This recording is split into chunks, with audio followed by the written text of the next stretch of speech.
5 years ago today, as you heard, on the 17th of September 1939, Stalin's Red Army invaded Poland, following the lead given by Hitler's Wehrmacht 17 days earlier.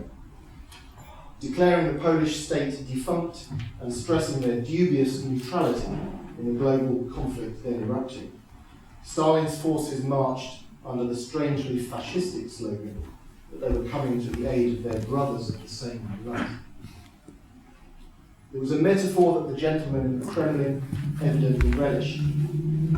Later that year, Stalin would write to Hitler, his partner and ally in all but name, that the friendship of the German and the Soviet peoples was cemented in blood. We might have added that it was cemented largely in Polish blood. Hitler and Stalin would never meet, but the pact agreed between them on the 23rd of August 1939 changed the world.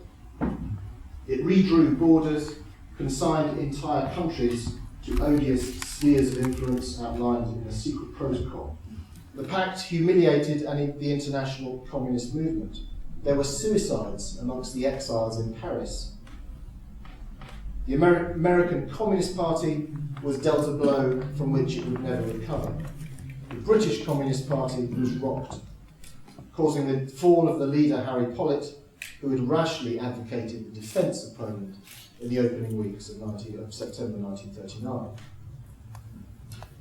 There's a very good case, which I mentioned in the book, for stating that 1939 should really rank alongside 1956 and 1968 in the communist movement's role of dishonour. On the morning after the pact was announced, the garden of the Brown House in Munich, Nazi Party headquarters, was littered with party badges, hurled in protest by disgusted membership. The party ideologue Alfred Rosenberg was unusually forthright, at least in his diary, fulminating against the pact as an act of moral disrespect against the Nazi Party's 20-year struggle against Bolshevism. The pact clearly was big news. It was, as one contemporary commentator wrote, one of those rare moments when the earth appeared to shift slightly on its axis. And yet, for all that, it seems to have been almost forgotten, at least in the West. When I began writing this book a couple of years ago, I was motivated by a perception of that imbalance, that bias perhaps. Not in me, of course, you understand, that would not do for a historian to be biased, but rather out there, out amongst the sort of public perception of history, the public perception of history, the general understanding of World War II as it is exhibited by ordinary readers. Of course, every historian tends to expect people, perhaps unfairly, to be interested in his or her work. But I wasn't writing about something that was comparatively obscure. I wasn't writing about 13th century feudal relationships or the Lincolnshire wool trade. Apologies to those who are aficionados in those subjects.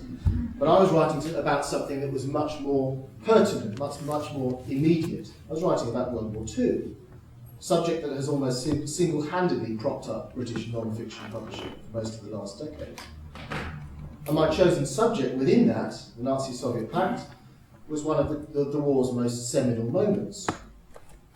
A moment which, to my mind, fully deserves to rank alongside Dunkirk, D-Day, Operation Barbarossa, Stalingrad, and so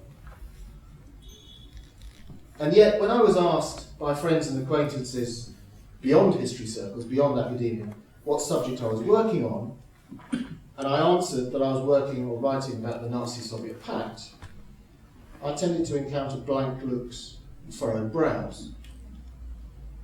Now, if you thought answering, "I'm a historian," to the question, "What do you do?"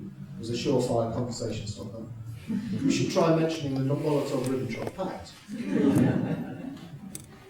In response, a few people would gamely reply that, was that 1934? Was that 36 perhaps? One of them even answered, and I remember this quite clearly, "Oh, was there one?" Most often, the response was a rather quizzical, I thought Stalin was on our side. The fact is that the Nazi-Soviet Pact, I mean, this current group this evening probably accepted, given there's a large number of those are at least of a Polish persuasion, if not Polish interest, you are more sensitised towards this subject than most. That I'm sure you understand. But the fact is that the Nazi-Soviet Pact is simply not present in Britain's popular narrative of World War II. You might counter that this is perhaps just a bit of harmless parochialism. We don't know about it because its primary impact was on countries that were far away, countries about which we know very little, or knew very little at the time. Yet in the Britain of 2014, with its global horizons and its Polish and Baltic minorities, that assumption of intellectual insularity just doesn't wash. I know that the Pact, of course, appears on university syllabuses and in academic textbooks, but with apologies to the academic historians present, I'm talking more about the sort of history that people read on the bus. The sort of history that reflects and influences that popular understanding of the past. And in this category specifically, the Pact is lamentably absent. Take, for example, Max Hastings' best-selling General History of World War II, All Hell Let Loose, of 2011. In 800 pages, the Nazi-Soviet Pact gets 2 paragraphs. Anthony Beevor's World War II history of the following year does rather better. He gives the Pact a heady 19 index references, but sadly no chapter of its own. Unsurprisingly, perhaps, Eric Hobsbawm's much lauded 600-page history of the 20th century, Age of Extremes, mentions this pact between the century's 2 arch-extremists not once. Of course, there are exceptions. An honourable mention should be made, of course, to books such as Tim Snyder's excellent Bloodlands, Haluk Kohansky's Evil Unbowed, and, of course, Norman's work. It's my firm conviction that now, 75 years after the Pact's signature, and a generation after the demise of its last remaining signatory, it's high time that it becomes an essential part of the story. Because, as my book shows, far from being a footnote to World War II, the Nazi-Soviet Pact is actually central to it. Indeed, it launched World War II. It facilitated it. It gave it the form and the trajectory that it took in those opening 2 years of conflict. One cannot understand the progress of the war, I suggest, without understanding the Nazi-Soviet Pact and the relationship between Berlin and Moscow that it established. Because it was a relationship. The Pact was not, as some apologists have long claimed, just a non-aggression pact, an insignificant passing fancy of 7 paragraphs and barely 250 words. It was much, much more important than that.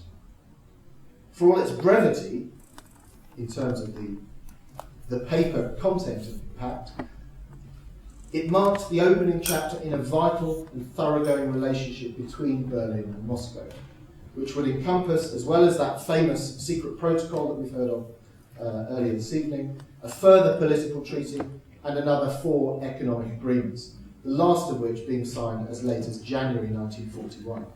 Purists might balk at the use of the term alliance in this context, and rightly so. The Pact was never a formal alliance. But we have to understand that in terms of its significance and its vital importance to both sides, it was an alliance in all but name.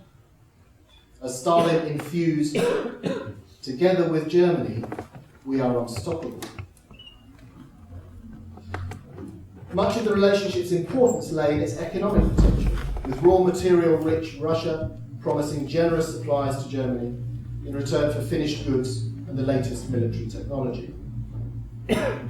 This aspect was central to the arrangement, and though ultimately frustrated and frustrating for both sides, was lauded by both. Molotov, for example, described the 1939 agreement, the original economic agreement, as better than any that the Soviet Union had ever signed with another country. A German negotiator described the Treaty of 1940 as the more important to the Reich than a battle won. Within these agreements, there are exchanges of blueprints, of hardware and of raw materials, which not only determined the character of the later war between Berlin and Moscow, but without which that conflict would actually have been virtually impossible. Of course, the pact was no love match. For all their spurious declarations of mutual admiration, neither Berlin nor Moscow ever trusted the other side. Both were merely using the other, exploiting their ideological opponent for temporary gain, and sharing between them only their hatred of the Western powers. Hitler's motivation for the pact is pretty clear. It gave him a way out of the strategic impasse into which he had stumbled in the early summer of 1939, whilst at the same time offering crucial raw material supplies with which to ease the worst effects of the expected British blockade. Beyond that, however, the pact changed Hitler's long-term goal of destroying the Soviet Union and colonising her Lebensraum not one iota. Stalin's thinking was a little more opaque, and is still regularly interpreted today as being primarily defensive, echoing Stalin's own interpretation given after Hitler's attack on him in July 1941. The tale that Stalin tells in that speech of the 3rd of July is one of him desperately holding Hitler off, buying himself time, all the time in the knowledge that Hitler wants to attack him and inevitably will do so. I suggest that this interpretation of a primarily defensive motive in the Kremlin's thinking needs to be revised. Stalin may well have feared Germany, I'm sure he did. He may even have foreseen a German attack. God knows he was told numerous times that it was coming. But crucially, he saw the pact as a way of turning Hitler westwards, making territorial and economic gains on Hitler's coattails, and undermining and damaging the imperialist West. This may not necessarily have been the primary motive, but it is certainly there amongst the thinking of the Kremlin. For Stalin, then, the pact was a golden opportunity to set world historical forces in motion. He said as much at the time. He wanted to shake the tree, he said, to roll the dice.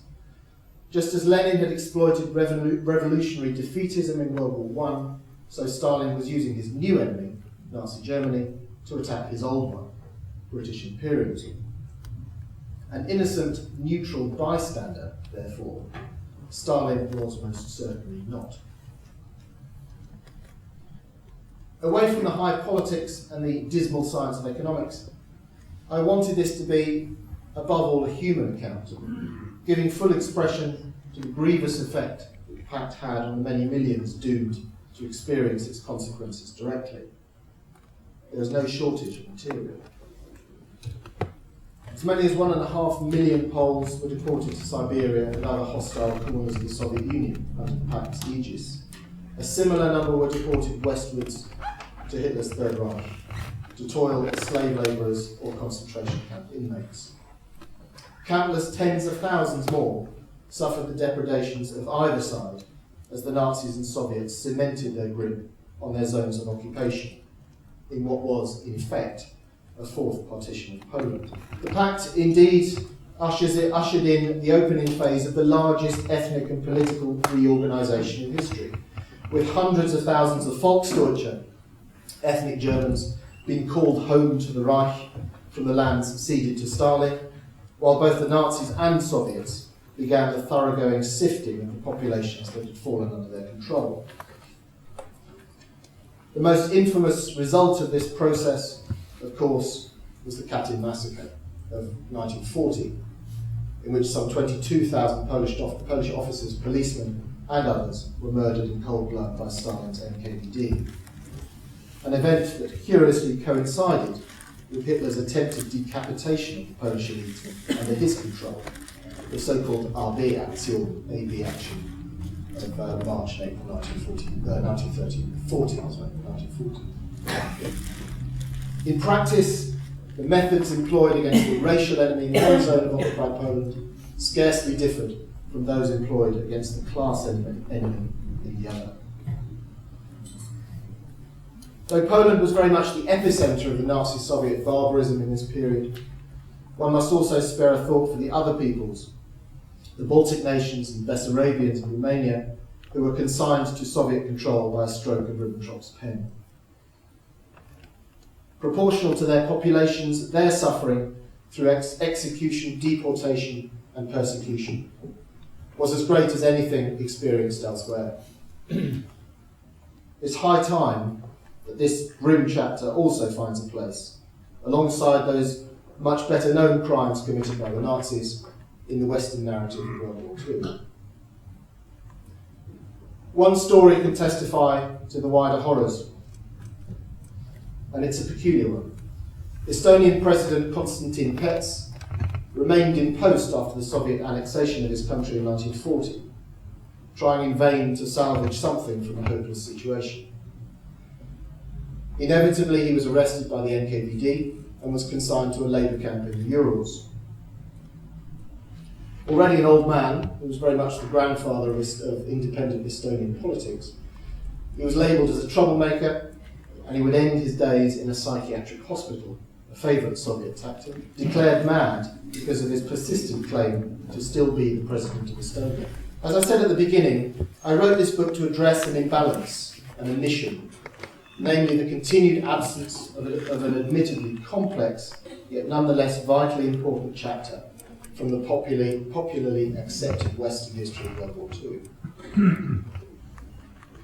In highlighting Stalin's crimes, as I have largely with this book, I've been accused by a few of seeking to whitewash Hitler's.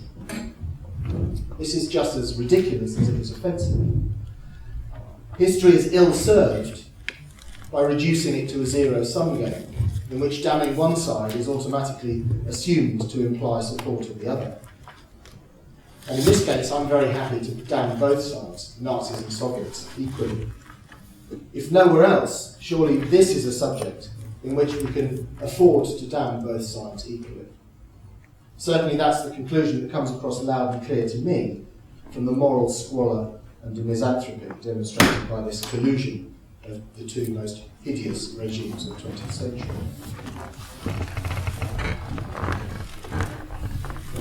My children, Oscar and Amelia, are here this evening, and they will testify that I'm a bit of a stickler for English grammar. They will even say a pedant, if they need for it. And nothing arouses my pedantry more, they would tell you, than the incorrect use of an apostrophe. Now, the eagle-eyed amongst you would have noticed a rather telling apostrophe in the title of the book. As I've explained already to far too many people, it's Devil's S apostrophe. Two devils. And that to me sums up the book, and it sums up my approach to the subject. It's a story of two villains, two totalitarians, two devils who managed to forge an unlikely relationship. It takes a long time to change opinions, to alter the accepted narrative. And to be fair, this is a process that is already ongoing, and one that has been spearheaded by better minds than mine.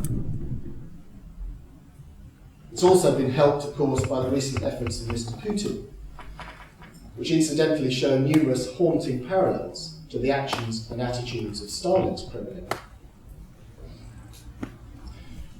But I hope that this book might at least move that process of reassessment onwards, continue the conversation, and contribute something to a change, an alteration in the conventional Western narrative of World War II.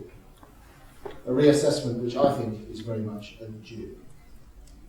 Thank you very much.